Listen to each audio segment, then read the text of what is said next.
maneno ya Kibaluya kadhaa. Lakini nilipokuwa nataka kuongea hapa, akaniambia kuna baadhi ya watu hapa hawaelewi Kibaluya kama vile mimi naelewa. Sije wakaona tunawasengenya.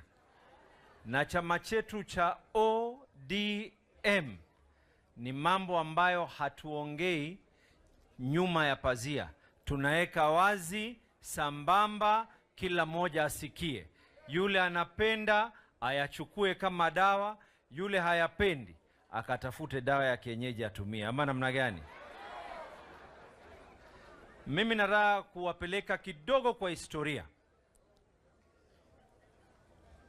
Wakati tulikaa katika Central Committee, na mimi nataka tuweze kuelewana, kwa sababu nimeona vyombo vya habari vinaelezea ya kwa baba is a beneficiary of the broad-based. Baba ndo alileta broad-based. Baba alikaa na sisi kama Central Committee mpaka saa 7 usiku. Na katika hali ya kukaa, akatuuliza sisi waungwana, hii nchi inaungua, watu wetu wanafariki, tumeanza kuona dalili, jeshi inaanza kuingia katika mabarabara. Je, tuendelee kuhakikisha ya kwa hii nchi moto umewaka, ama tuangalie tuweze kutuliza hii nchi, kwa sababu bila Kenya hakuna ambaye kwamba ataweza kusema mambo ya 2027. Jeshi ingeingia kwa hii barabara, tungelikuwa sahihi hatuzungumzi mambo ya chama. Jeshi ingeingia kwa barabara, wangesema hakuna mambo ya Electoral Commission, tuendelee mpaka milele na milele. This is an old man ambaye who asked us, na katika ile Central Committee tuna representation ya youth, kuna representation ya gender, kuna representation ya viongozi kutoka Kenya nzima. Mpaka saa 7 usiku mimi ni wa kwanza, mimi hapa nikaambia baba, mimi nakubaliana na wewe, tuungane mkono kwa mambo fulani mpaka tufike 2027. And I remember the words of Edwin Sifuna. Alisema, this is going to be a public relation nightmare, kwa sababu sije makosa mengine atakaofanyika huko yawe ambayo kwamba yatakuwa sasa sisi ndo tunabeba msalaba.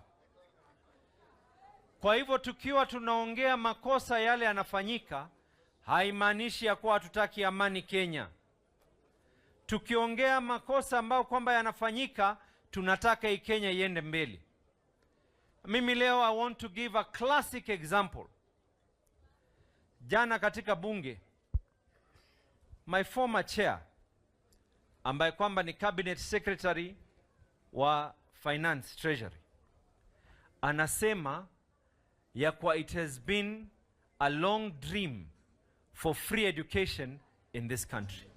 I want to remind him that same party ODM katika manifesto ya baba ni kuwa ni lazima kila mtoto kuanzia ECD, primary, secondary mpaka university na college, children have to be educated for free. So that is not a dream, that is something that can be a reality.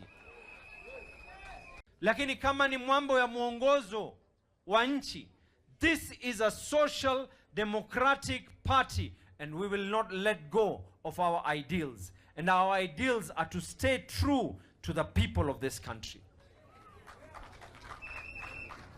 Kwa hivyo mimi baba nimekuja hapa kwa sababu najua it is important. This is a party, ukisikia watu wengi wanaongea, ukisikia watu, kuna vyama vingi katika hii Kenya. There are many political parties in this country. Lakini kuna wengine hata SG wao akitembea barabarani hajulikani. Me I was taught by baba and my late father ule alinizaa. Mimi niko na baba wa siasa na baba alinizaa. Nilifundishwa ya kwa ukiwa unachapwa ujue una maana, kwa sababu mti wenye matunda ndio wenye kupigwa mawe. Na ukiona ya kwa una tajatwajwa hapa na pale, ujue you're a person of substance. And if you don't speak to what ile iko kwa moyo wako, the Kenyans ikiwa wataona ya kwa ikiwa hawa wao kwa wao hawawezi kuongea, and I respect even those ambao kwamba wenye kuongea lugha nyingine nje, we respect those views. But if we are going to try and gag and say that hakuna mtu anafaa kuongea, ile dream ya baba ya kuwe na national conclave, wale wa Kenya watakuja kutuuliza maswali, waseme ikiwa nyinyi wenyewe hamwezi kuongea wenyewe kwa wenyewe bila ya kuwa mnapapurana, haje sisi ambao kwamba tunataka sasa kuingia katika chama tukianza kuongea itakuwaje? So mimi ni kuwatakia kila laheri. I want to congratulate the leadership in this area. You have done a tremendous